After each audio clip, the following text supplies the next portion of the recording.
ఇవాళ రేవంత్ రెడ్డి గారి ప్రభుత్వంలో ప్రజలు సుభిక్షంగా సుఖంగా ఉన్నారా లేదా అని పక్కన పెడితే అలా ఒక మాయకి మోసానికి గురవడం మాత్రం ఆగింది. చిన్నజీయర్ స్వామి గారు, మైహోం రామేశ్వరరావు, మెయిల్ కృష్ణారెడ్డి గారు ఇలాంటి పెద్ద పెద్ద వాళ్ళ అండతోటి కేసీఆర్ 10 ఏళ్ల పాటు రాజ్యం చేశాడు. మరి తెలంగాణ రూపకర్త, తెలంగాణ జాతిపిత, తెలంగాణ అది ఇది అని ఎన్నో రకాల బిరుదులు తనకు తను పెట్టుకున్నటువంటి కేసీఆర్ 10 ఏళ్లలోనే అధికారాన్ని ఎందుకు దూరం అయ్యాడు?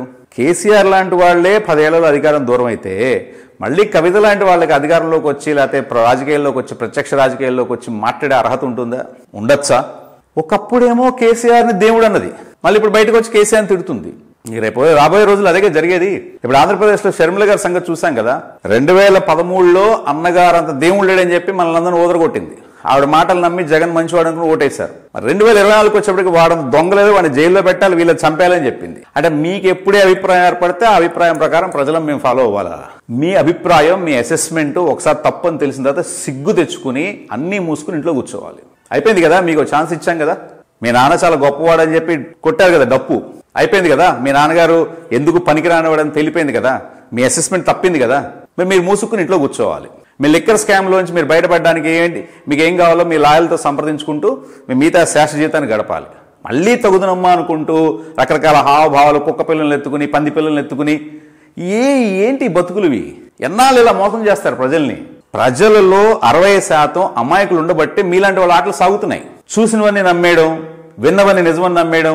నాబోటి గారి దగ్గరికి వచ్చి మాట్లాడండి, లేకపోతే తొలి వెలుగు రఘు దగ్గరికి వెళ్ళి మాట్లాడండి, బక్కా జడ్సన్ దగ్గరికి వెళ్ళి మాట్లాడండి, చించుతారు. తెలంగాణ ప్రజలు భారతదేశంలోనే అతి మంచి వర్గానికి చెందిన వాళ్ళల్లో వాళ్ళు కూడా ఒకళ్ళు. చాలా అమాయకులు, మంచివాళ్ళు, తెలివి తక్కువ వాళ్ళు కాదు. మంచితనానికి ప్రాణం ఇస్తారు, స్నేహానికి ప్రాణం ఇస్తారు. కష్టాల్లో ఉన్న వ్యక్తిని చూస్తే స్పందించేటువంటి గుణం ఉన్న వాళ్ళల్లో తెలంగాణ వాళ్ళు కూడా చాలా మొదటి వరుసలో ఉంటారు. హైదరాబాద్ లాంటి డెవలప్మెంట్ ఉన్న సిటీస్ మీ రాష్ట్రంలో పెట్టుకుని మీరు ఇంకా నీచి రాజకీయాలు చేయడం అనేది అది మీకు మీరే సిగ్గు తెచ్చుకోవాలి, మీరే ఆత్మపరిశీలన చేసుకోవాలి.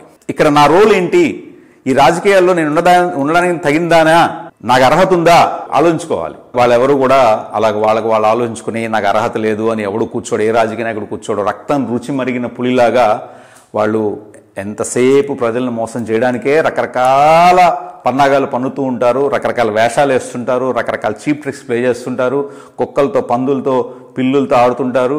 ఎన్నో రకాలుగా మనల్ని అట్రాక్ట్ చేయడానికి ట్రై చేస్తుంటారు. కానీ మనకి విచక్షణ రావాలి, మన జ్ఞానం రావాలి.